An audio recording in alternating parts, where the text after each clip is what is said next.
Eh bien, vous êtes sur Maxime Martinique avec la bande AJM qui est de retour à l'arrobase en simultané vidéo sur gtmac.fr. Vous avez vu cette présentation? Non, mais ça va pas ou quoi? Bah oui, c'est une vraie présentation à l'ancienne. Hein. Je vais te virer. En 80, quand on faisait de la radio, c'était comme ça. Hein. Retrouvez chaque jour les experts et tous les experts et tout le sport sur RMC 107.1 et 107.3 FM.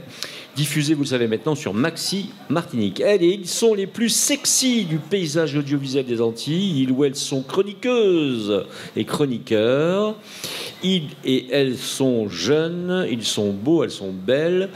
Je veux parler de Éléonore Théodos, qu'on peut applaudir bien fort, de retour. Alors la semaine prochaine, la semaine dernière, tu avais disparu. Oui, j'étais sur un temps. Tu veux vraiment savoir? Ah, mais je veux savoir. Bah oui. Je dansais la salsa. Oh, la salsa. J'espère qu'on aura une interview bientôt sur ce sujet. Oh, aïe. On sait tout. Je suis trop content là. Ah, allez, je veux parler aussi d'Andrea Tufano, qu'on peut applaudir bien fort. Moi, non, on n'applaudit pas. Non, on n'applaudit pas. Mais si. Bien fort. Vanny Lemouliec, Yona Namrit, Eric Rouget, bientôt de retour, et Nicolas Aron, qu'on peut applaudir bien fort. Bonsoir à toi. Toute l'équipe est drivée par JM de la bande à JM, qui poursuit sa transformation physique grâce au vélo plafond. Il s'agit d'une invention toute nouvelle. Il faut pédaler un vélo fixé au plafond, perte de poids assurée en quelques heures et grosse tête assurée en 5 minutes. Pas mal, non? Ouais, c'est pas mal. Le vélo plafond, c'est une nouvelle invention que j'ai mis en place. Pas mal quand même. Je vais essayer la salsa plafond pour voir si il faut être bien arrimé. Enfin bon, bref, pas trop gros, bien arrimé. Voilà. Merci à nos partenaires fidèles, le Crédit Mutuel Antilles-Guyane, Speedy Martinique, l'Arrobase, le restaurant dîner-spectacle du Casino Batelière Plaza, vous connaissez bien. Venez dîner avec nous, vous verrez, c'est sympa. Il y a son chef de cuisine, Alain Trénois, qui est belge. Merci à Thierry de Crescenzo et toutes ses équipes de nous recevoir dans ce lieu magique où vous pouvez venir manger avec Éléonore et Andrea et Yona. Quand même, hein, c'est pas rien du tout, quand même. Hein. Et Vanille. Les mecs, on s'en fout un peu. Et presque chaque soir, il y a un dîner-spectacle. Renseignez-vous à l'arrobase avec le site www.casinobatelièreplaza.com. JM de la bande à JM a le plaisir de recevoir ce soir, pas n'importe qui, Lieutenant. On peut l'applaudir bien fort. Allez, pour ceux qui ne le connaissent pas, ils doivent être peu nombreux. C'est Frédéric Pam, chanteur de reggae et de dancehall, qui depuis plus de 20 ans nous fait vibrer. Et on l'entendra d'ailleurs nous raconter un peu sa life. Et sachez qu'il a écrit son premier lyrique à l'âge de 15 ans, ce monsieur. Oui, 15 ans déjà. Waouh. Bonsoir à tout le monde déjà. Mais bonsoir à toi, Lieutenant. Bonsoir à toi. Ça fait trop plaisir de te recevoir, franchement. Le plaisir pour moi aussi. Tu es dans ma playlist, Lieutenant, je te le dis. Merci beaucoup. Ah, écoute, c'est important quand même. Le dimanche matin, c'est toute la semaine. Ça fait plaisir. Mais dimanche matin, de toute façon, tu es dans ma playlist. Il nous parlera en plus de son dernier titre, Jamais tête baissée. Oui. On saura pourquoi. C'est un hommage pour ma mère et pour toutes les femmes, toutes les mamans en fait. Et toutes les mamans. Oui, toutes ok, les mamans. Super. On va revenir vers toi, on va savoir aussi. Et puis on parlera aussi un petit peu de tes influences musicales comme Daddy Lee Kingston, General Chao, XS Majuba. Tiens, comme par hasard. C'est qui? Général Chao. Ah, voilà. Et en fait, tu es le frangin. Ah oui, c'est ma grande sœur. Et la grande sœur était là avec nous la semaine dernière. Donc elle nous a fait une super interprétation en plus. On a été charmés par sa musique. Ce bel est transformé de façon un peu urbaine et tout. C'était vraiment top. On a vraiment apprécié ta frangine, vraiment. Alors, ensuite, si vous êtes d'accord, on aura Éléonore Théodos qui recevra Charlie Bourdet, président de l'association des Caribbean Eagles, qui depuis 1995 regroupe les passionnés de Harley-Davidson. Tout à fait. Oh, tu nous recentres dans notre métier de base, toi. Hein. Et on va chanter Je n'ai besoin de personne. Harley-Davidson, une chanson de Dalida, bien sûr. C'est ça? N'importe quoi. De Brigitte. Ah, la fameuse Brigitte. Eh bien, écoutez, oui, avec plaisir, on recevra ce monsieur. Il a beaucoup de choses à nous dire, je pense. Enfin, Yona Namrit nous plongera dans l'univers de Travailler, bouger, bête bonjour, ou comment promouvoir un environnement de travail sain et équilibré et créer un équilibre entre vie professionnelle et vie personnelle. Exact. Et pour ça, tu recevras Axel Gondang. Exact. Et c'est génial ton idée là, parce qu'on en a tous besoin de s'équilibrer entre la vie personnelle et la vie professionnelle. Totalement. Et tu as vu, ça fait un petit peu le parallèle avec l'émission de la semaine dernière. C'est vrai. Ah bah oui, on reste dans la même lignée. Et on s'était appelé il y a 2 mois, tu te rappelles, Yona, on s'était appelé il y a 2 mois pour coordonner tout ça. Stratégie. Non, c'est vraiment le pur hasard, mais le hasard fait bien les choses, on le sait bien. Est-ce qu'on est d'accord avec ce programme, oui ou non? Oh yeah. C'est pas trop mal. On y va. Alors Nicolas, j'ai le plaisir de te présenter donc lieutenant. Ah, c'est un honneur, hein, sincèrement. Alors dis-nous pourquoi c'est un honneur pour toi. Je suis amateur de musique, je sais reconnaître les vrais artistes et quand un artiste a une telle longévité, ça veut dire qu'il est bon, tout simplement. Merci. Alors je disais tout à l'heure, lieutenant, que tu faisais vibrer, on va dire la Martinique entre autres, et un peu partout aussi, depuis plus de 20 ans avec des sons vraiment particuliers. Il y a eu des déclics dans ta tête, il y a eu des gens qui ont eu beaucoup d'influence, on en a parlé tout à l'heure. Comment ça s'est passé? Comment tout ça part? On a vu le premier lyrique à 15 ans. Mais déjà, il faut dire que j'ai mon père qui est un musicien. Oui. C'est un musicien, il jouait du compas, il avait son groupe, il avait son live, et donc j'ai un peu baigné dans ça. Et puis, comme je vous disais, ma grande sœur chantait déjà bien avant moi. Elle chantait du hip-hop à l'époque. Et moi, je faisais que la suivre, en fait. Je faisais que suivre, et puis la passion m'est tombée dessus. A pris le dessus, voilà. Et puis j'avais l'influence du compas aussi, et puis l'influence jamaïcaine, dont un des chanteurs phares de la Jamaïque, Bon Tequila, qui m'a beaucoup influencé. Ouais. Les chanteurs comme Benny Man, Capleton, Sizzla. Ouais. Donc je suis tombé dans le bain, et puis jusqu'à présent. Et textuellement parlant, il faut dire que j'avais quand même 14 ans, 15 ans. Ouais. Donc c'est à l'école que j'ai commencé à faire mon premier texte. Hein. Ouais. J'étais en classe de 4e. Qui veut dire que même à l'école, les artistes peuvent débuter en faisant juste des suites de récits. Et pour ça, il fallait avoir un don. Comment? Pour ça, il fallait avoir un don, il fallait avoir une voix, il fallait avoir quelque chose. Qui t'a repéré? Qui t'a dit, mais mon gars, il faut que tu y ailles, quoi? Moi-même. Toi-même. T'as décidé que...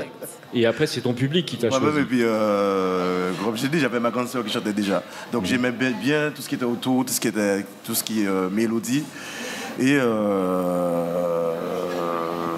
l'écriture, ça me plaisait beaucoup. Et puis, en 99, j'ai quand même concrétisé un clip et un son sous l'album de Spartan MC, voilà, Spartan MC. Et ensuite, j'ai participé dans le concept de RMTG. D'accord. Ouais. Ce qui est l'album Silent pas trop mal. Donc j'ai été recueilli par Lévi. Justement, j'envoie un gros big up pour lui parce que c'est vraiment lui qui nous a initiés au live. Ouais. Et pour moi, le reggae, le dancehall, c'est le live, quoi. Ouais.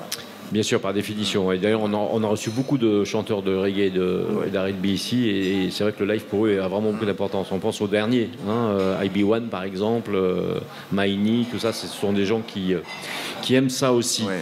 Mais tu as oublié, oui, tu vas poser une question, Nicolas, pas de problème. Juste une dernière chose, tu oublies juste un tout petit détail qui me paraît quand même relativement important. Ouais. C'est qu'en 96, tu formes un groupe avec Sahel. Ma soeur aussi. Alors? Oui, ma soeur, on était combien? On était 5 ou 6. 5 ou 6. Africanti, ASS Majumba et Daouna. Ouais. Et on sillonnait, on faisait des sons de système et des fêtes de quartier. Des fêtes de quartier. Et c'est là qu'on a affiné nos textes. Et puis, voilà, il fallait faire ses preuves.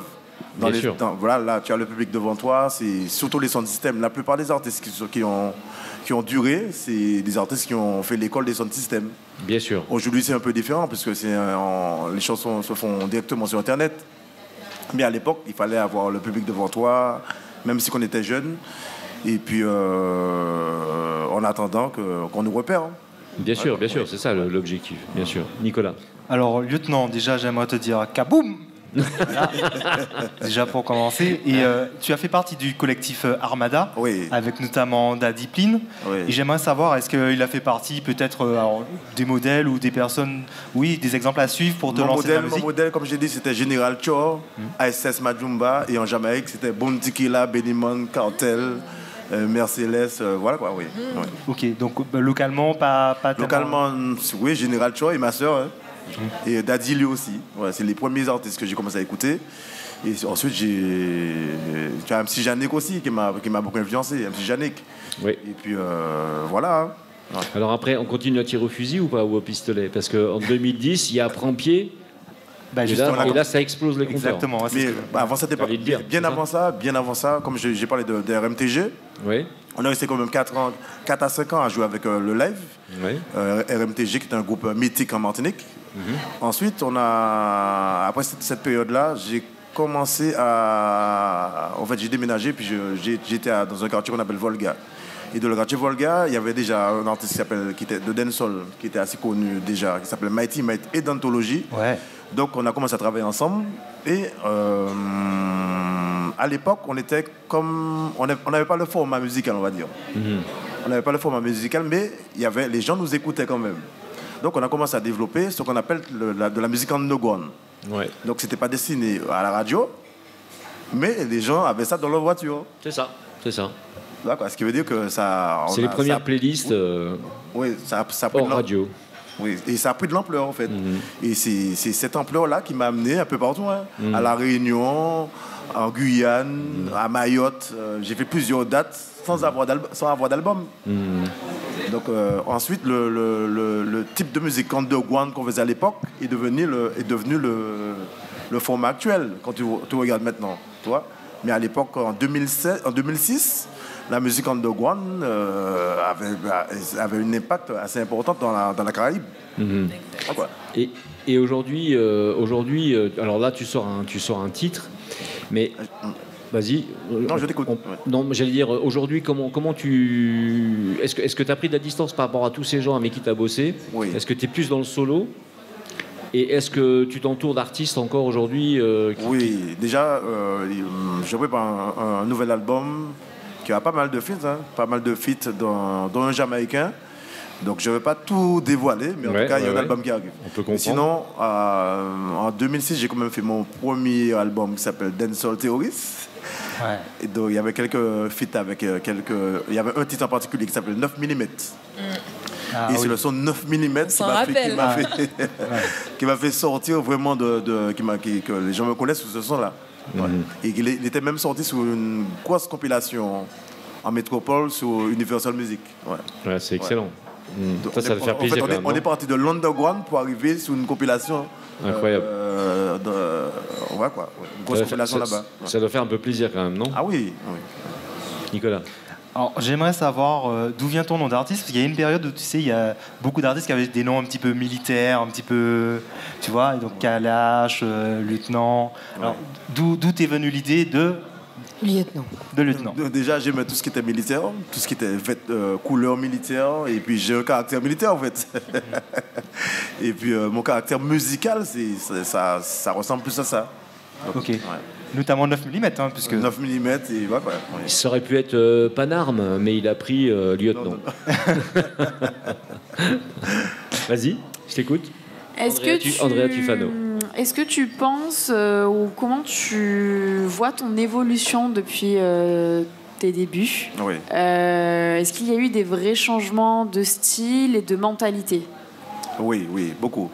Et, j'ai eu plusieurs phases. Déjà, j'ai eu une phase en 2006, on faisait beaucoup ce qu'on appelait du fast style. Le fast style, c'est un exercice qui consiste à chanter très très vite. Et les gens nous demandaient ça, en fait. Les gens kiffaient ça, donc j'étais un des meilleurs dans le fast style. C'était une discipline aussi très pratiquée en Jamaïque pendant une époque. Tu as eu des chanteurs comme Papa San, Lieutenant Stitchy, Tipa Iwe qui chantait. C'est un style que les gens aimaient beaucoup. C'est quoi? Est-ce que c'est la Busta Rhymes? Un peu, voilà, oui. C'est du fast style, dans le hip-hop, on retrouvait ça aussi. Et les gens qui font ça, donc je m'étais spécialisé dans le domaine et j'ai excellé notamment avec le son 9 mm en faisait partie, au fait. Ouais. Oui, ça peut s'entendre. Donc c'est une des phases. Donc, ensuite, j'ai pris, en tout cas ces temps-ci, je suis plus reggae. Bon, je ne sais pas si c'est l'âge, mais en tout cas, je suis plus reggae. J'ai fait plus de sons reggae, notamment le son avec ma soeur, ASS Majumba, c'est un reggae. Depuis les 3-4 ans, je fais un peu plus de reggae, puisque j'ai déjà quand même donné pas mal en matière de dancehall. Oui. Voilà quoi, ouais. Puis il y a les vibes du moment, hein, parce que même si vous avez vos envies, votre créativité, mais il y a aussi ce que demande le public. Oui, c'est une rencontre de différentes choses. Ouais. Alors aussi pour revenir à ce niveau-là, est-ce que tu penses que c'est toi qui t'es adapté à la demande du moment et à la traîne du moment, ou c'est toi qui imposes ton style et qui a fait que les gens fédèrent? Il faut faire les deux. Il faut quand même être à l'écoute, mais tout en restant soi-même. En tout cas, moi, quel que soit le support, parce qu'il y a le support et il y a ton style. Tu vois quoi. Quel que soit le support, il faut quand même rester soi-même, garder son caractère musical, quel que soit le support. Ok. Et sinon, on peut poser une question à Lieutenant sur notre essentiel. On est dans une émission automoto. Alors forcément, il y a des clips qui disent musique, dit clip aussi. Y a-t-il, comme on peut le retrouver, là je parlais de Boss Irons juste avant, mais une visibilité, un côté peut-être un peu bling-bling qu'on pourrait retrouver dans le rap avec les voitures, les belles femmes. Sur quoi vous jouez, déjà? Quels sont vos codes dans le digital, dans la vidéo? Et puis aussi, vous, votre rapport avec la voiture? Donc, pas moi forcément, mais ça, on a toujours associé le dancehall aux motos, aux voitures. Ouais. Je me rappelle notamment un titre de Lotco City qui parlait de Hornet. De Hornet. Tout cas, on a toujours eu ce lien avec la mécanique. Donc, moi-même, j'ai ma moto, j'ai 2 motos. Ah, bah voilà. Donc moto, automobile et moto. Oui. Et en automobile, un petit kiff particulier? Non, je n'ai pas spécialement. Non, pas spécialement. Ouais. Ok. Alors moi, je voulais quand même vous dire que parce que j'ai une super info. Ouais. Il allait pas le dire spontanément, mais je suis obligée d'en parler. C'est que Lieutenant a fait une musique en featuring. Ouais. Qui est axé sécurité routière, notamment. Non, mais excellent. Alors lui-même va en parler, je vais pas, mais c'est vrai. Parce qu'il faut le louer. Ça veut dire que, en plus, le rythme est génial. La jeunesse, en entendant ça, a envie de chatatiser, danser et en même temps écouter les paroles. Faire gaffe. Lieutenant. Je me devais quand même de sensibiliser les jeunes par rapport au risque de la voiture, surtout par rapport à l'alcool. Bien sûr. C'est un peu notre rôle. Donc, on est un peu le miroir de la société. Donc, tout à fait. C'est sûr. Aussi. Bravo, c'est à saluer. C'est une très bonne initiative. Il y a des questions qui fusent. Nicolas, sur toute ta carrière, quel est le titre dont tu es le plus fier? Le dernier sûrement, parce qu'il va sortir le 3 mai. Il sort aujourd'hui. Je pense que c'est par rapport à ma mère. C'est jamais tête baissée. C'est pour la daronne et je lui dois tout. Donc, c'est par rapport à ma mère, oui. Tu nous parles de ton titre qui sort aujourd'hui, puisqu'on est le 3 mai. T'as un titre qui sort aujourd'hui? Oui, jamais tête baissée, oui. Voilà. Oui. Donc ça sort là. Oui, c'est déjà sorti. Et il est déjà sorti. Oui. Voilà, c'est top. Ouais. Donc voilà, Nicolas. Non, c'est bon pour moi. J'ai vu que Yuna a levé la main, donc. Et comment l'a pris votre entourage, c'est la sortie? Parce que j'imagine que la famille, quand elle reçoit ça, c'est émouvant. Déjà, ma mère, jusqu'à présent, elle en parle. Et puis, il y a quand même certaines personnes qui ont pleuré, parce qu'il y a des gens qui ont perdu leur maman. Il y a des personnes qui ont leur maman, c'est soit à l'hôpital ou bien qui a disparu au top de la forme. Ouais. Et ton actualité alors là sur les mois qui viennent, c'est quoi l'actu? L'actualité sur les mois qui viennent, pardon, on s'entend mal sur le plateau, c'est vrai. L'actualité sur les mois qui viennent, est-ce qu'il y a des choses qui sont prévues? Oui, j'ai pas mal de dates. Notamment une première peut-être en Afrique, à Abidjan. Ah. D'accord. Oui. C'est vrai. Ça c'est cool ça. Oui, ça c'est ma première. Ouais. Bon, c'est de quoi contexte c'est un concert individuel ou c'est un festival? C'est un concert et une partie sur le système aussi. Et puis nous rencontre avec certains jeunes d'Afrique parce que selon ce qu'ils disent, j'ai influencé pas mal d'artistes en Afrique. Ouais. Il y avait des questions, Vanny? Non, moi, je trouve c'était bon. Génial, la Côte d'Ivoire, on peut y aller. Hein, tu m'étonnes. Ça y est, il y a une nouvelle. Nicolas. Est-ce que tu as déjà eu l'occasion de jouer en Jamaïque, parce que tu as beaucoup d'exemples qui viennent de là-bas, ou est-ce que ça y est peut-être un rêve, un objectif? Pour l'instant, c'est un rêve. Mais j'ai déjà été en Jamaïque quand même. Hein. Ok. Je me rappelle, j'avais été dans un sound system où il y avait au moins 4 fils Marley. À côté de moi, donc oui. Et il faut trouver là-bas, il faut trouver son public. Hein. Le problème, il est là, c'est qu'il faut vraiment arriver avec des arguments, quoi. Il faut arriver avec. Je pense que la Martinique a sa place quand même. En Jamaïque, en matière de reggae, dancehall, on a notre place. Je ne pense pas qu'on va nous prendre pour des gigolos là-bas. Eh bien, mesdames et messieurs, nous recevions le lieutenant, on peut l'applaudir bien fort, Frédéric Pam. On est très heureux de l'avoir reçu, chanteur de reggae et de dancehall. Alors, on a vu un peu plus reggae que dancehall ces temps-ci. Eh bien, merci à toi. Merci à toi. Et les auditeurs auront la chance, à l'instant là, à la place de l'écran publicitaire, d'écouter ton dernier titre. Donc, justement, c'est avec un grand plaisir qu'on va le faire, franchement. Et bravo à toi. Et puis, dès que tu as de l'actu, tu reviens nous voir avec un grand plaisir. Avec grand plaisir aussi. Merci à toi. Et on fait la petite pause et on se dit à tout de suite.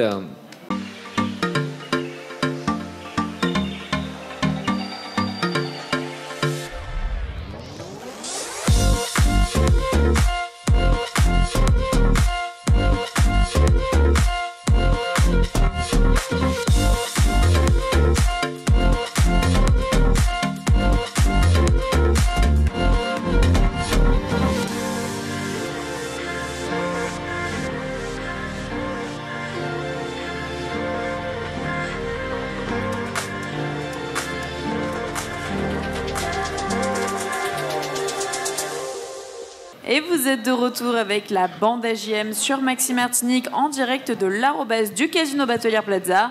On retrouve JM et toute sa bande dans le grand talk show automoto des Antilles et on remercie chaleureusement nos chroniqueuses et nos chroniqueurs. Vous appeliez bien fort quand même, hein, franchement. Et on est là toutes les semaines. Hein. Et oui, on accueille Éléonore Théodose qui nous a rejoint, ça fait plaisir. Bravo à elle. Merci. Bien évidemment, Vanille Le Moliac à ma gauche. Bravo, Vanille. Yona Namrit également présente. Merci, Yona. Et Nicolas Aron, qui révise encore ses fiches. Et Eric Rouget qui viendra dans quelques jours.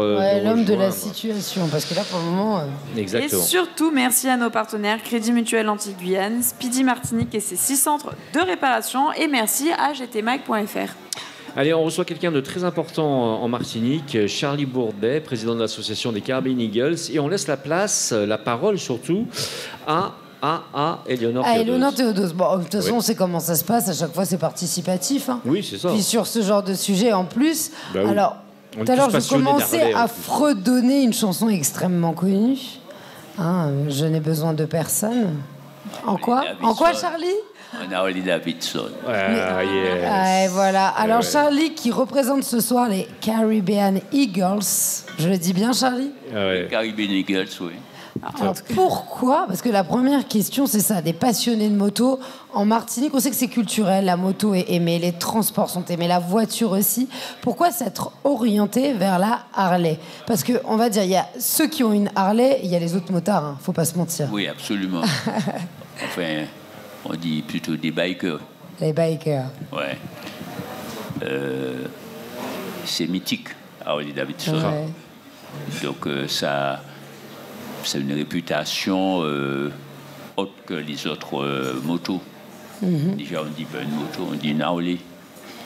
C'est un club fermé. Alors vous, ça a été quoi la tombée dans cette passion? Est-ce que c'était quelque chose, une passion familiale, ou vous l'avez découverte sur le tard et vous vous êtes dit, allez, tiens, si je me lançais dans cette folie? Non, c'est pas familial. Et c'est pas... J'ai pas découvert tard. C'est depuis l'âge de 15 ans, j'ai toujours rêvé d'une Harley. Et comme je suis fan de Johnny Hallyday, que son âme se repose en paix. Donc il y a un petit lien entre musique, imaginaire. Donc surtout le style, et il roulait toujours en Harley, donc voilà. C'est vrai que la Harley a un aspect très rock'n'roll. C'est plus que rock'n'roll. Elvis Presley et tout ce qui s'ensuit, la plupart des artistes et tous en Harley qui roulent. Oui, puis c'est hyper personnalisable en plus. Et une Harley ne ressemble pas à une autre. Exactement. Donc, on achète la même, puis on a les bras. Un mois après, elles sont plus pareilles. En fait, l'idée, c'était aussi de sortir de la moto classique où on était plus ou moins assis, alors soit en enduro, soit en moto de course, ou moto de route. Là, on a les bras en l'air la plupart du temps, donc assez haut. On a les jambes écartées, plus ou moins quand même. Donc on a quand même une approche très sexy quand même. Non, c'est pas tout le monde. C'est pas tout le monde. Non. C'est pas tout le monde. Il y a la Santiago quand même. Il y a la Santiago. Oui. Ça c'est obligé. Presque de rigueur, mais enfin. Bien sûr. Les guidons, les Happinger, bon, c'est à différents niveaux. Donc, moi, je me souviens, juste comme ça, je te laisse la parole, mais je me souviens quand même d'un cliché que j'ai eu en Martinique qui était magnifique. C'est donc ce fameux pilote de Harley qui avait les mains un peu en l'air, donc effectivement. Et puis la jeune femme qui était derrière, qui était en short jean. Très sécurité routière. C'était magnifique, quoi. Je veux dire, tout le monde me disait, mais pourquoi tu doubles pas? Mais non, je double pas. Pourquoi j'allais doubler? Non. Alors, je rappelle qu'il faut mettre un casque, des gants bien et se couvrir, parce que là, on n'est pas dans le monde fantasmagorique de Jean-Marc, bien évidemment. Et puis tomber à moto, c'est interdit. Ça fait très mal tout de suite. Bah, c'est possible. Donc, en short, ça fait mal. En tout cas, il faut être équipé. Ouais. Et puis là, n'empêche, pour rebondir sérieusement, avec la Harley, il y a tout ce qui va avec. Là, on parlait du rock, mais il y a aussi les accessoires. Il y a un plaisir de s'habiller. Absolument. On n'est pas là juste là en t-shirt et en tongs, de toute manière. On a un gilet, il y a bon, là, je suis en civil. Il y a un gilet avec les couleurs du club. Il y a les chaînes, toujours, tout ça. Ouais, le style, l'appartenance au groupe. Ça, voilà. Donc, en fait, on est personnalisé, comme les motos. On vous reconnaît. Nicolas. Oui, alors j'ai une question. Alors, question anecdote. Alors, c'était un dimanche, il y a à peu près 3 semaines. J'habite dans le secteur de Balata. Je regarde mon match de foot. Ou pas? Ah non, ça je peux pas. J'ai peur des fans. Donc, voilà. Donc je regarde mon match de foot tranquillement et puis tout d'un coup j'entends une Harley, 2 Harley, 3 Harley, 4, 5, 6. Mais ça a duré, j'ai l'impression, 10 minutes. Alors vous êtes combien? Alors, en fait, ils sont que 2, mais ça fait du bruit. Voilà. Ils tournent devant chez toi. Non, au club, nous sommes une centaine. Ah, quand même. Hein. Mais ce que vous avez entendu, on était bien une centaine Nous sommes une centaine au club, mais les 100 ne sont jamais réunis. Mais c'était le run de Pâques. Ah oui, ça, vous avez dû entendre ça le samedi Gloria. Et on montait sous le Mône Rouge. Alors là, il y avait des invités, qui avaient les Saint-Martinois, les Guadeloupéens, donc il y avait 115. Mais la prochaine fois, faites un stop chez lui. Motos. Ouais. Donc c'est effectivement, ça fait pour 115 motos, vous avez à peu près 4 km de motos. Ah ouais. Voilà. Okay.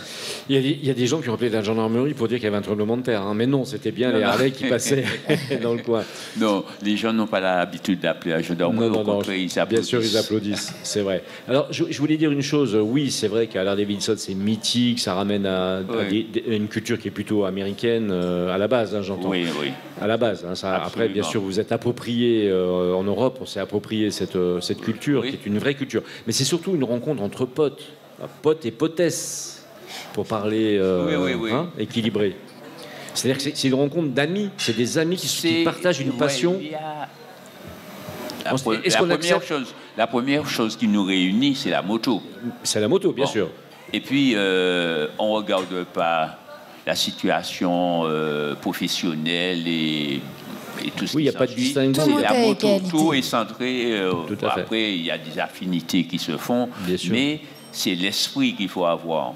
Donc, nous sommes quand même pas des bikers des bikers qui cassent tout. Oui. Donc, on est assez sobre ici. Donc, on reste dans la normalité. Si je viens avec ma Yamaha, ça ne marchera pas. Pardon? Si je viens avec ma Yamaha, ça ne marchera pas. Si. On l'a brûleur.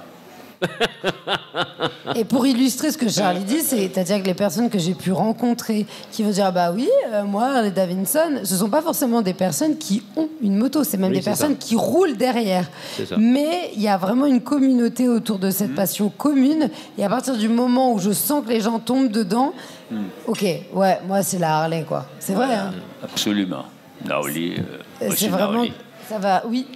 Yona. Oui, en fait, c'est vrai que tu parlais de potesse. Ben justement, je suis un peu curieuse. Est-ce que vous avez un certain volume de femmes à l'intérieur ou c'est plutôt...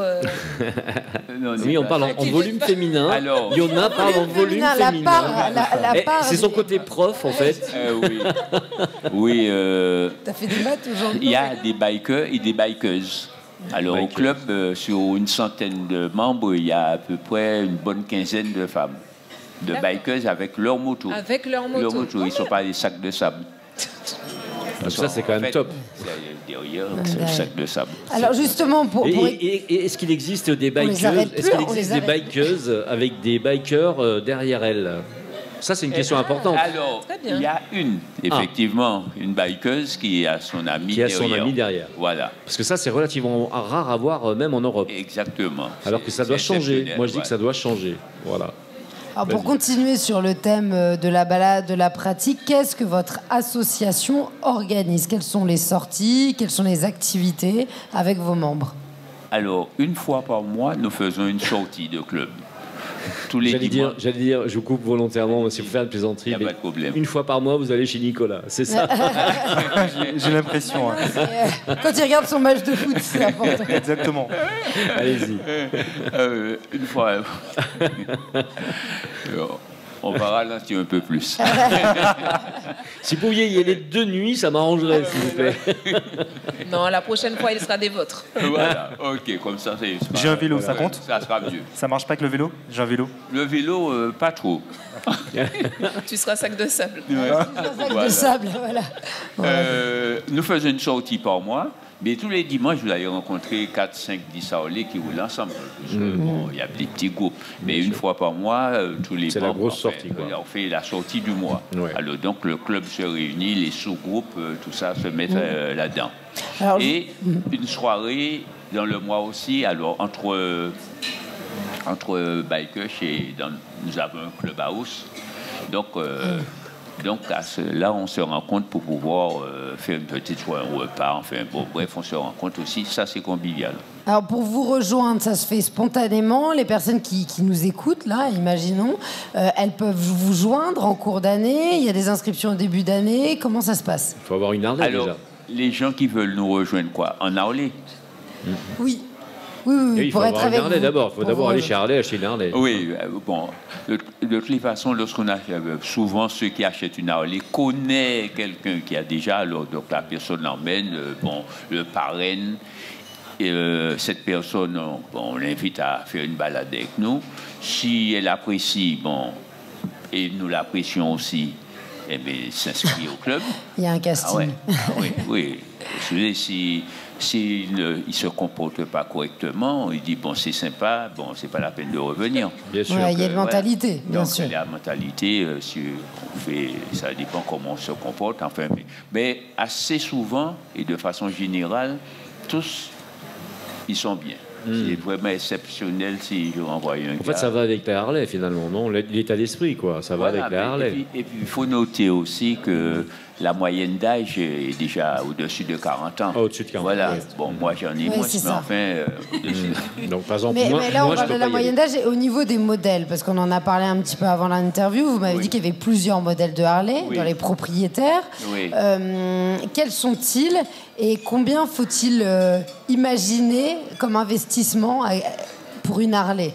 Est-ce que c'est accessible à monsieur tout le monde, parce qu'il y a l'occasion, j'imagine bien, ou est-ce que déjà c'est aussi ce qui expliquerait que ça appartient à une certaine moyenne d'âge où les personnes sont peut-être plus à l'aise financièrement? Oui, c'est vrai que je n'ai pas acheté mon Harley à 20 ans. Il y avait 20 ans de plus. On dit que la première Harley, elle est d'occasion. La première Harley, il faut compter 9. La première Harley, 17 000 euros. Ouais. Et ça monte jusqu'à 50 000. Ouais. Okay. Alors, mais vous allez acheter une Harley à 17 000 euros, mais en moins de 2, vous allez débourser 2 000 euros pour pouvoir la customiser. Ah oui, d'accord. Voilà, mais là, il y a une passion. Et on ne la roule pas autant que ça. Oui, ma moto, je la sors peut-être 15 jours peut passer sans que je la sorte. Mais c'est aussi, je pense, une moto qu'on regarde. C'est-à-dire, on la conduit, oui, on la pilote, mais on la regarde aussi. D'ailleurs, lorsqu'on passe sous la route, on n'est pas à la course, on passe tranquillement. Ouais. Donc, on a le temps de la voir. Tout à fait. Voilà, tandis que nous avons tous roulé en japonaise mais on traçait. Tandis que maintenant, on se balade. Vas-y. Charlie, est-ce qu'une Harley se prête? Mieux vaut éviter. Attends, il y avait Vanny qui avait levé le doigt. Alors, je vais faire peut-être le parallèle avec l'automobile, justement.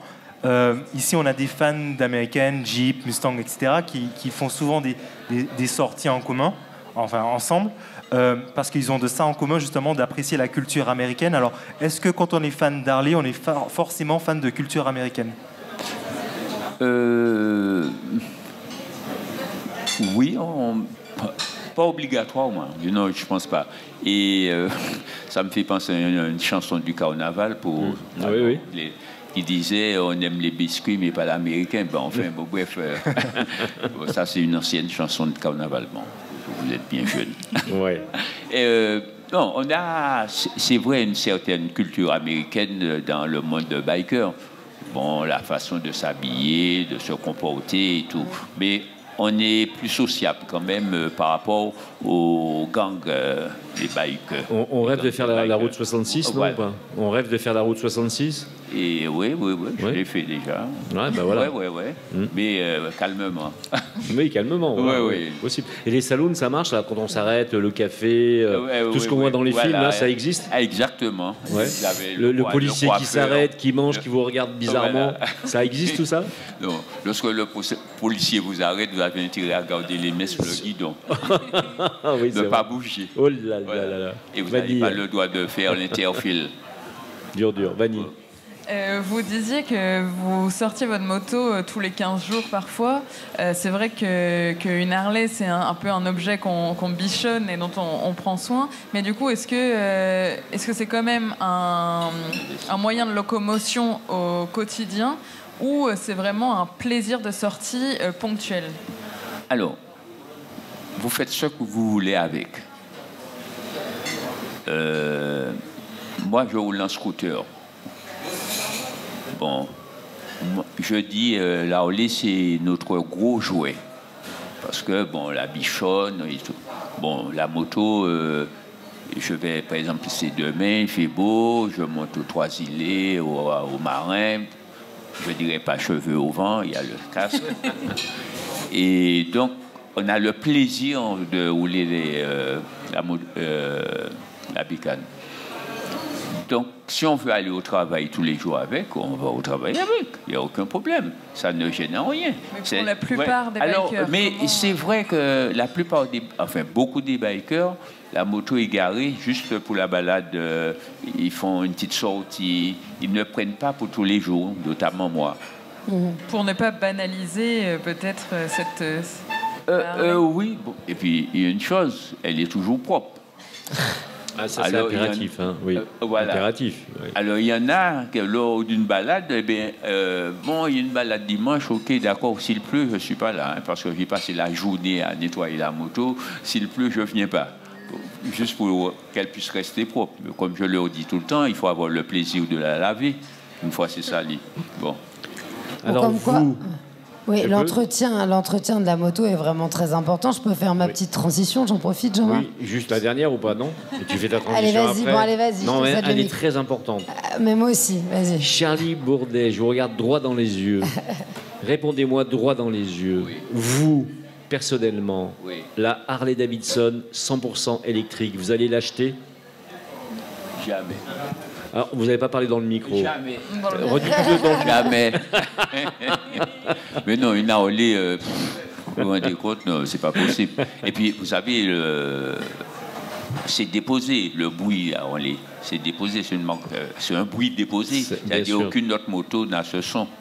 Mais est-ce que vous y connaissez vous-même un petit peu en mécanique depuis que vous vous passionnez pour la Harley? La technique, vous êtes intéressé au mécanisme? Si j'ai un souci, je vais me dépanner. Souci, on s'entend bien. Quelque chose sous la route, un câble, quelque chose. Mais en principe, je ne démonte pas, même dans ma voiture, je n'enlève pas les plaquettes et tout. Je ne suis pas passionné de mécanique.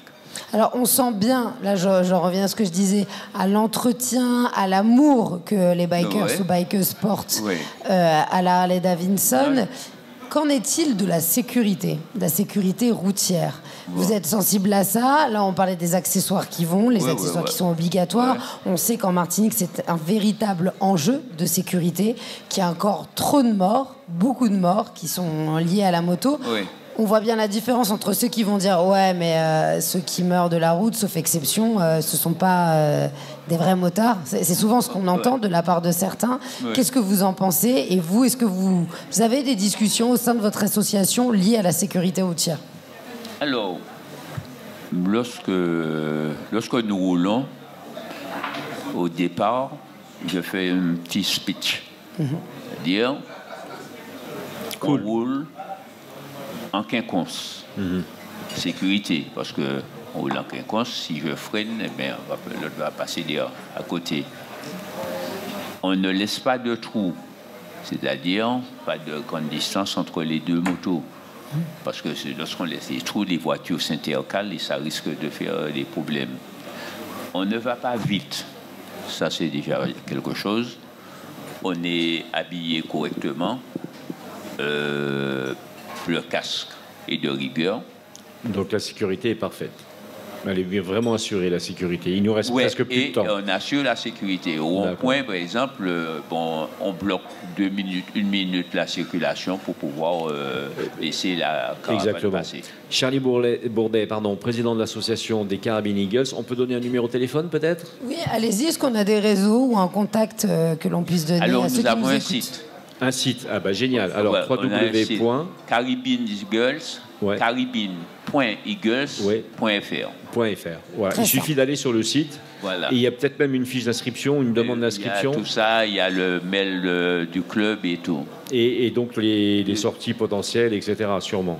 Tout ce qu'il y a. C'est-à-dire que, comme c'est un monde assez restreint, il y a toujours quelqu'un vous connaissez qui va vous aiguiller. Bien sûr. Voilà. Alors, on remercie donc Charlie Bourdet, donc le premier propriétaire d'une Harley 100% électrique. Non, je plaisante, Charlie.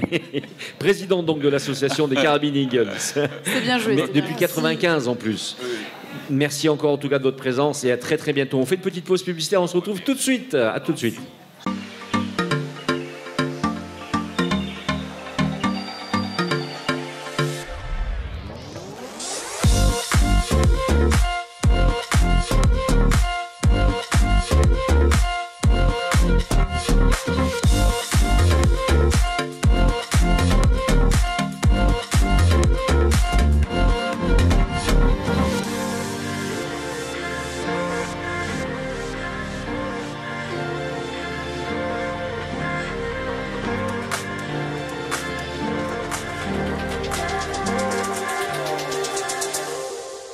Et vous êtes de retour avec la bande AJM sur Maxi Martinique en direct de l'arrobase du Casino Batelière Plaza.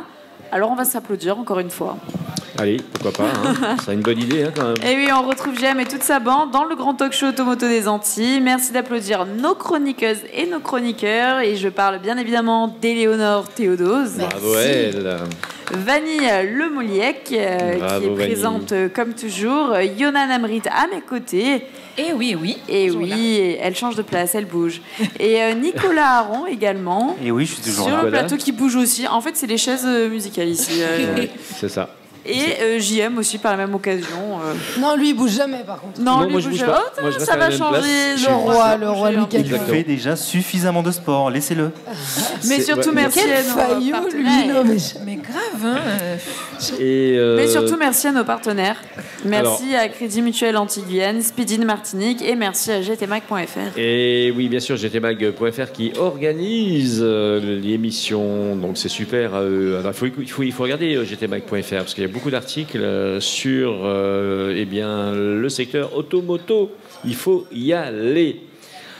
Travailler, bouger, oui, bel bonjour. Ou comment promouvoir un environnement de travail sain et équilibré et créer donc finalement ce fameux équilibre entre vie professionnelle et vie personnel. Exact. Yona. Et je crois qu'Andréane avait bien trouvé le mot, bouger, d'accord, par rapport à l'émission de la semaine dernière, effectivement, où on parlait de ce maillon essentiel, en fait, qui est le sport, les conditions de travail. Aujourd'hui, j'ai envie de parler du sport à travers justement le milieu du travail. Et donc aujourd'hui, j'ai l'honneur de recevoir Axel Dong.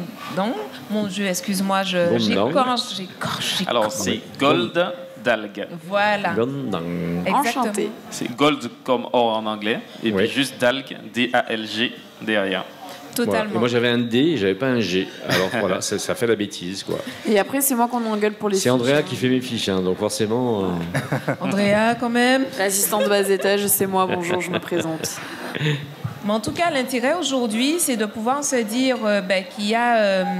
que c'est très légiféré, effectivement. Maintenant, les conditions de vie au travail deviennent quelque chose d'essentiel pour les entreprises de plus de 50 salariés. Mais au-delà de ça, on peut commencer déjà à se poser les questions. Comment on fait pour apporter cet état de bien-être au travail? Et donc, aujourd'hui, vraiment, merci Axel d'être là avec nous. Dis-moi, comment ça t'est venu en fait? Comment à un certain moment, en tant qu'entrepreneur, on se réveille et on se dit, j'ai envie de créer un outil, parce que c'est de cela qu'il s'agit surtout, un outil numérique au niveau de la QVCT. Déjà, Yona, merci de ton invitation. Alors, avant d'expliquer un petit peu le concept et comment il m'est venu, pour resituer un peu la chose, je suis directeur d'une agence qui s'appelle Agence des experts du sport. C'est une agence qui a pour vocation au départ d'accompagner les acteurs du sport dans leur développement. Donc, on fait beaucoup de communication, de marketing, d'événementiel, de la gestion de projets pour eux. L'idée, c'était quoi? C'était de faire monter en compétence ce secteur d'activité en Martinique qui est aujourd'hui amateur. Et de par les missions menées pour ces acteurs, on a eu à beaucoup interagir, enfin en tout cas tenter de créer une passerelle entre le monde du sport et le monde de l'entreprise, puisque forcément le sport a besoin d'être aussi de financement privé, donc on faisait du sponsoring, on essayait d'intéresser les entreprises au sport. Et donc à partir de là, il nous est venu à un moment donné l'idée finalement de tenter de créer un produit en s'appuyant sur finalement les acteurs du sport qu'on accompagne pour répondre à une problématique au sein des entreprises. Donc cette problématique qu'on a identifiée, c'est quoi? C'est ce qu'on appelle la QVCT, donc la qualité de vie et des conditions de travail, qui aujourd'hui est une donnée que toutes les entreprises doivent prendre en compte, donc c'est-à-dire le bien-être des salariés au travail. Et donc à partir de là, on s'est dit, qu'est-ce qui peut accompagner finalement ce besoin? C'est le fait de mettre des séances d'activité physique et de bien-être, puisqu'on a étendu la chose à des activités un peu plus détente et bien-être, puisque tout le monde ne peut pas forcément pratiquer de l'activité physique. Donc on s'est dit, on leur propose un catalogue d'activités autour du sport et de la détente. On a le socle qui est les coachs sportifs, que sont les coachs sportifs. Donc on a ce socle-là, puisqu'on est en lien avec eux. Et aujourd'hui, ce qu'on fait, c'est qu'avec ces professionnels de l'encadrement physique, on amène des séances sur le temps de travail de l'entreprise et pour justement apporter du bien-être aux collaborateurs. Voilà un petit peu le petit résumé finalement de l'histoire de Travailler Bouger. Alors, en plus, ça tombe très bien et bravo pour ce sujet parce que là, le bien-être, le sport, c'est une des grandes causes nationales 2024 dans le cadre des JO, avec toute une mise en place d'actions par le gouvernement déclinées dans les régions françaises pour pouvoir pousser, que ce soit les jeunes, que ce soit les seniors ainsi que les personnes salariées, à s'emparer de l'activité physique. J'apporte juste, et pour avoir votre avis, la différence entre sédentarité, activité physique et sport. Car on peut être sportif et aller chercher sa baguette de pain en voiture, comme on peut aussi être simplement actif sans pour autant courir un 100 mètres. C'est bien ça. Non, tout à fait. Et c'est pour ça qu'on a un peu visé le monde du travail. Parce que, comme vous disiez, hein, la sédentarité est quelque chose finalement qui est une donnée très présente dans le milieu du travail. Parce que, alors oui, il y a des personnes qui font du travail manuel, mais aujourd'hui, le développement du secteur tertiaire, que sont les services, c'est beaucoup de travail en bureau, c'est beaucoup de temps assis devant l'ordinateur, ce genre de choses. Donc c'est vrai que, alors on sait tous qu'il faut normalement prendre au bout de 2 heures une petite pause de 10 minutes, mais voilà, c'est pas évident de le faire. Donc on s'est dit, si on arrive à faire les entreprises mettre en place ponctuellement, mais de manière assez régulière quand même, c'est-à-dire sur au moins une séance par semaine, 45 minutes dédiées au fait de faire les employés finalement se dégourdir les jambes, se dégourdir, penser à autre chose. On apporte notre pierre à l'édifice. Alors c'est pas uniquement ça qui va finalement régler le problème, mais c'est une donnée qu'on amène pour que l'entreprise prenne en compte. Alors, on précise que l'inactivité physique en France tue autant de personnes que le tabagisme. Je ne sais pas si vous vous rendez compte. Oui, elle fait partie des 5 premiers paramètres de mortalité en France. Bien sûr. Voilà, c'est bien. Alors, tout à fait. Axel. Oui. Là, on est confronté à un problème. Il faut que les auditeurs comprennent bien ce qui se passe. C'est-à-dire que là, tu es en train de nous dire que tu proposes donc à des entreprises, petites, moyennes, grandes, tu vas nous le dire, de prendre du temps sur des pauses ou sur le travail pour pouvoir donc permettre à des employés de trouver une forme d'équilibre entre ce travail justement et l'activité physique. Mais comment tu fais ? Comment tes entreprises te reçoivent ? Quels sont les chambres d'entreprise qui te disent mais bien sûr, mais j'aurais dû y penser. Alors c'est vrai que c'est un travail, on va dire comment dire ça ? Alors, un peu de pédagogie, parce que toutes les entreprises ne sont pas forcément au fait de leurs obligations. Alors, aujourd'hui, c'est une obligation de mettre en place d'améliorer le bien-être des salariés au travail. Donc, forcément, le dispositif, la réglementation, on leur rappelle un petit peu comment ça fonctionne. Et puis, derrière, on s'adapte finalement à la volonté de l'entreprise. Alors, ça peut être, comme on disait, idéalement sur le temps de travail. Si ce n'est pas possible, ce sera entre midi et 2, ce sera après ou avant le travail. S'ils ne peuvent pas le faire une fois par semaine, on leur dit commencez par une fois par mois.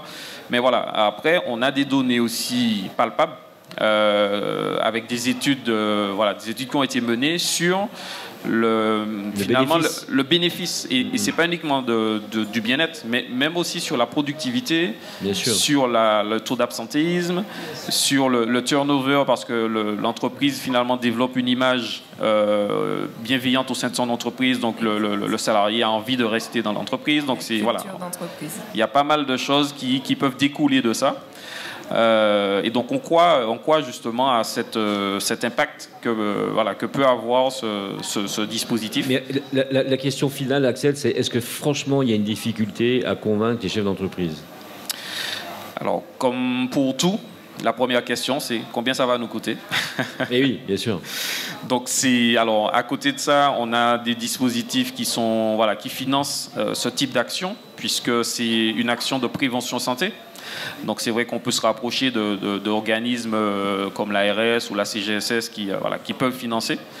Maintenant, de plus en plus, ils sont ouverts à ça parce que les comités d'entreprise aussi sont aussi dans cette démarche-là. Ils poussent le comité d'entreprise. Exactement. Donc c'est une relation finalement entre la direction et le comité d'entreprise qui fait que l'un arrive à convaincre l'autre. Donc généralement c'est le comité qui convainc la direction.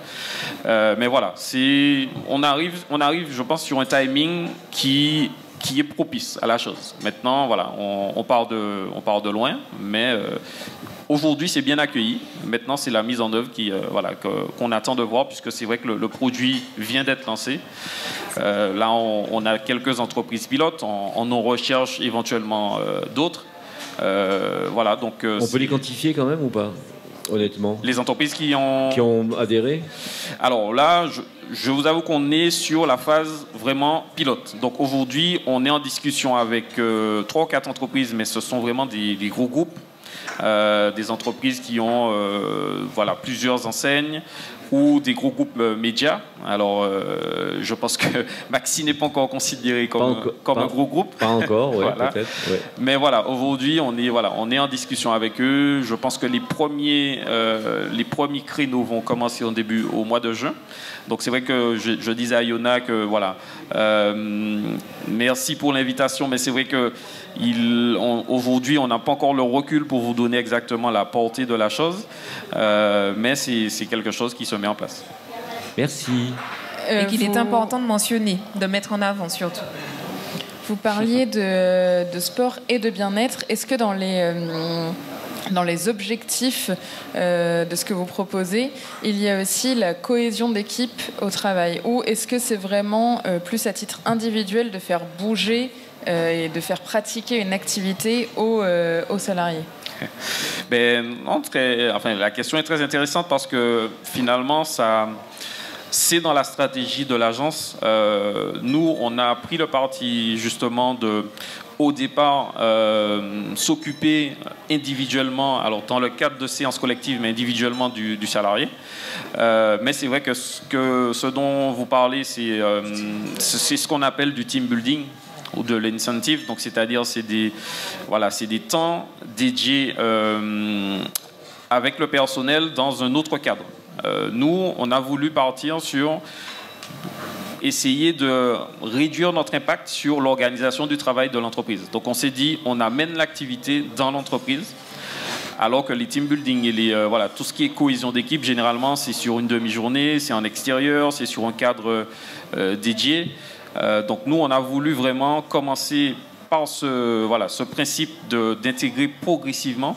Et puis, oui, forcément, derrière, ça peut découler sur cette partie un peu team building, cohésion d'équipe, qui, là, c'est quelque chose de plus ponctuel. Alors que nous, on a voulu installer de l'activité régulièrement sur le temps de travail. Ok, entendu. Yona ? Il y avait Nicolas. Alors, on va dire que c'est pas tellement une question, c'est plus une réflexion. On s'intéresse au bien-être du salarié, mais au final, c'est l'employeur qui a le dernier mot sur la faisabilité du projet. De la chose. Ouais. Donc, ça me pose un peu question, sachant qu'aujourd'hui, effectivement, les sujets RSE sont les sujets à la mode, à savoir qu'il y a eu le Covid, etc., et qu'on s'est habitué à un certain confort grâce au télétravail, et que l'environnement de travail, de façon générale, est très important comme critère aujourd'hui pour un employé pour intégrer une structure. Ouais, mais est-ce qu'on a envie, franchement, est-ce qu'on a envie, quand on est au travail, de partager au travail des choses qu'on pourrait partager à l'extérieur? C'est la question qu'on peut se poser aussi. Oui, est-ce qu'il y a une volonté de l'employé, du salarié, de se dire, je vais faire cette activité-là au travail? C'est peut-être pas forcément ce qu'on a envie. Moi, je sais pas, je pose la question. Alors, la deuxième chose aussi qu'on a voulu amener dans le fait de mettre ça sur le lieu de travail, c'est qu'il y a beaucoup de salariés qui n'ont pas le temps, en dehors du temps de travail, de justement faire du sport ou de faire une activité détente. Donc on s'est dit aussi, alors pour ceux qui n'ont pas le temps, le fait de le mettre en place dans leur cadre de travail, ça va je pense qu'ils auront une reconnaissance même de l'employeur, puisque eux-mêmes dans leur temps personnel, ils n'arrivent pas à prendre du temps pour aller en salle de sport ou pour aller dans un cours de théâtre ou un cours de chant. Donc le fait d'amener ça finalement par l'employeur, je pense que comme disait Yona, la culture de l'entreprise, ça permet d'avoir un œil finalement plus bienveillant sur son dirigeant, se dire qu'il pense à vous. Enfin voilà, c'est dans ce sens-là aussi qu'on a voulu penser la chose. Mais ça enlève la fameuse aussi, on parle souvent de charge mentale féminine, le fait que ça soit aménagé sur le temps de travail, ça permet d'être libéré de ça. La femme n'a pas à compter, ou même maintenant on peut penser aux gardes alternées, pour les hommes qui auront leur garde alternée, même les semaines où ils gardent leur enfant, ils savent que pendant ce laps de temps où l'enfant est en garderie ou à l'école, il peut penser à lui. Il peut se recentrer sur son bien-être pour ensuite rentrer et être pleinement présent. Ça, c'est très bien. Ça va avec l'évolution de la société. Tu as entièrement raison. Et on est au début, Axel, d'une nouvelle culture, finalement, quelque part, qui doit être d'abord acceptée par les employeurs. C'est certain, parce que c'est eux qui ont le on est en retard en France. Hein. On est extrêmement en retard. Quand on regarde ce qui se passe aux États-Unis, chez Google, hein, pour ne citer que, ou dans les pays du Nord, où on a une véritable culture de se dire le sport et l'activité physique ne sont pas juste des loisirs. En France, ça a été très long d'accepter « Ah, mais tu vas faire du sport ». Bah d'accord. Voilà, c'est ça. Mais moi, j'ai un fils qui travaille en Pologne pour une société américaine, par exemple. Bah, ils ont l'obligation dans la journée, alors qu'ils travaillent en télétravail, c'est-à-dire qu'ils ne sont même pas dans l'entreprise, ils ont l'obligation de prendre 2 heures dans la journée pour justement faire de l'exercice. Enfin, l'obligation. C'est pas une obligation, c'est une préconisation. Donc ces 2 heures, ils en font ce qu'ils en veulent, bien sûr, mais la plupart, quand même, ils font du sport. Mais sur leur temps de travail ? Oui, enfin, lieu de travail, c'est-à-dire ils sont chez eux, puisqu'ils sont en télétravail. Mais on leur demande de faire du sport chez eux, laisser l'ordinateur et faire autre chose. Ok, donc sur le temps de travail. Sur le temps de travail, par contre. Sur le temps de travail. Bon, pour dire à quel point, Axel, tu as de la marge et que tu vas y arriver. Oui, voilà. Après, c'est vrai que dans les mentalités françaises, c'est un peu moins évident. Présent. Voilà. Après, alors, excuse-moi, j'ai pas retenu le prénom. JM ? Non, Nicolas. Non, juste avant. Juste avant. Madame. C'est moi, Éléonore. Éléonore. Alors, moi aussi, je l'oublie de temps en temps. Je te rassure, Axel. Non, je dis en fait, on sent la femme active, mère de famille, parce que. Pas du tout mère de famille, mais alors. Du tout. Alors en plus. Si avoir un chat, c'est être mère de famille, mais. En tout cas, la femme active. Trompé sur le profil, mais j'ai travaillé sur c'est un sujet qui me passionne et pour en avoir beaucoup discuté, pour avoir travaillé sur des interviews là-dessus, on sait ce qui est redondant, on sait aussi les problématiques qui peuvent se poser pour convaincre les gens d'avoir du temps pour eux-mêmes. Oui, je dis ça en fait parce que je prends l'exemple de ma femme qui va pas m'en vouloir de le dire, mais ça fait des semaines qu'elle se dit voilà, je vais reprendre le sport. Ben oui, elle le dit. On est tous un peu pareil. Hein. Voilà. Les deux. Alors que si son employeur lui disait sur jeudi quand tu finis à 16h30, au lieu de finir à 16h30, tu finis à 16h et puis tu as une demi-heure d'activité qu'on met pour toi en place au bureau. Ben ça l'obligerait à Je crois qu'elle fait partie des... vas-y, Yona, mais elle fait partie des 90% des gens qui veulent reprendre le sport. Hein. C'est pas compliqué. Vas-y, Yona, excuse-moi. Non, en fait, ce que je voulais aussi que tu puisses mettre en lumière, Axel, c'est vraiment le lien avec l'outil digital. C'est-à-dire, si on a un entrepreneur qui nous écoute, qu'est-ce qui ferait ce caractère différenciant d'aller vers toi avec cet outil plutôt qu'une association qui irait toquer à la porte et dire écoutez, on propose telle ou telle autre chose. Quelle plus-value l'outil amène à ces chefs d'entreprise? Oui, c'est vrai que j'en ai pas du tout parlé. C'est vrai que la plateforme digitale qui accompagne finalement la mise en service du produit, c'est une plateforme, on va dire, clé en main.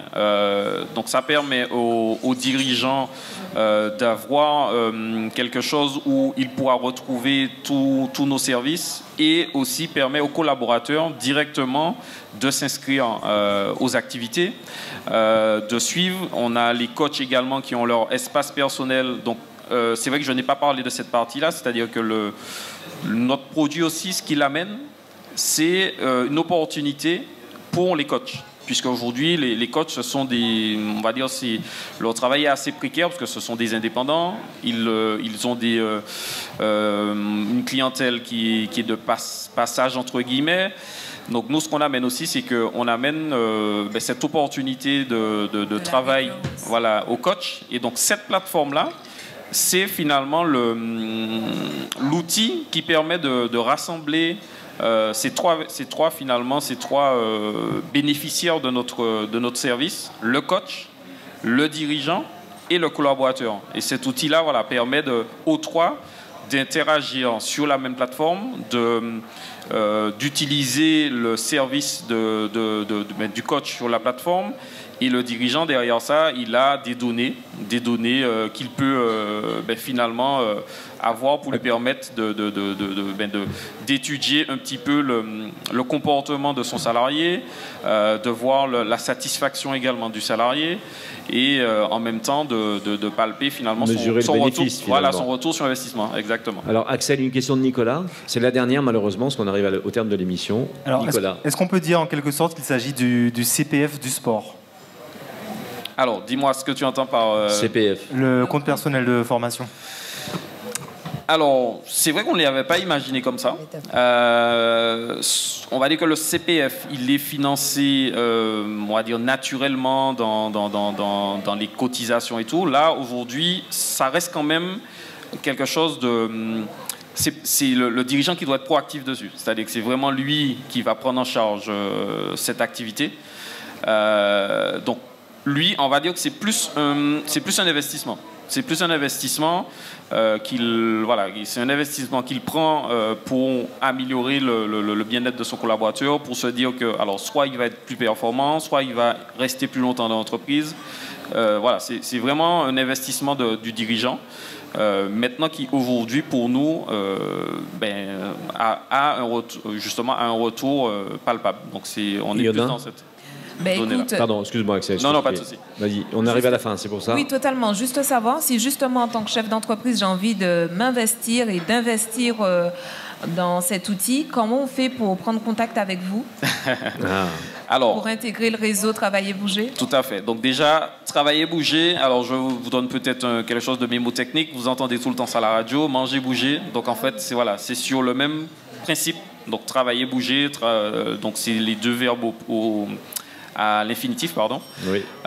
Et donc devant, vous mettez juste soit contact @travailler bouger ou si vous voulez, si vous êtes plus friand du créole, vous mettez bel bonjour, donc BEL BONGOU @travaillerbouger.fr. Donc on est sur .fr. Donc voilà, Travailler Bouger aujourd'hui, on veut l'ancrer progressivement comme une phrase qui reste dans l'esprit comme manger, bouger. Donc ça veut dire qu'on peut aussi manger, bouger, c'est-à-dire vous pouvez manger, mais aussi il faut en contrepartie bouger pour se sentir bien. Nous, la même chose, vous pouvez travailler, mais en contrepartie, le dirigeant peut aussi vous accompagner en vous mettant des choses à disposition pour bouger.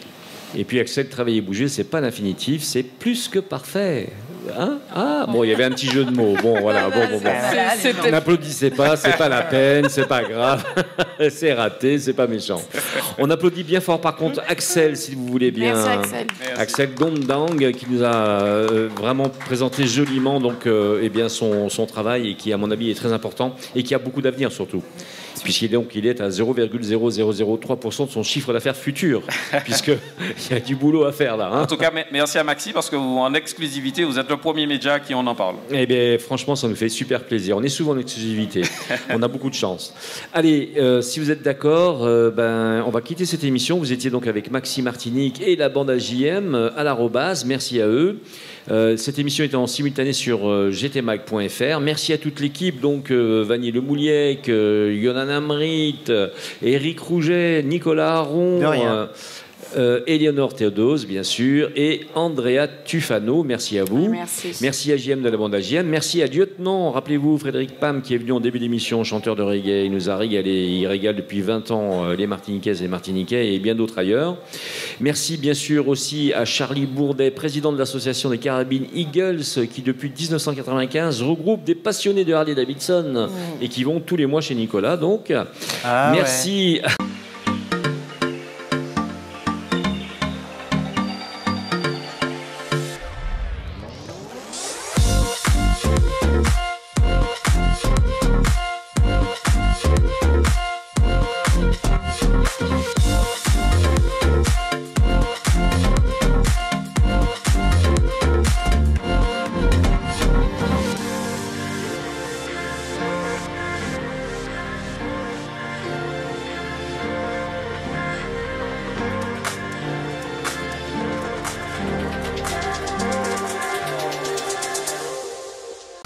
C'était ça, non? C'est vrai? Ah oui, je te confirme, oui, tous les mois. C'est ça, tous les mois, voilà.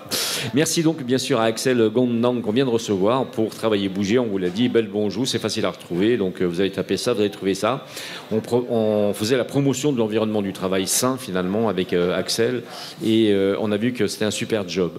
Ce week-end, retrouvez tout le sport avec RMC Antilles et du lundi au vendredi, la matinale d'Apolline de Malherbe, suivie du super Moscato Show.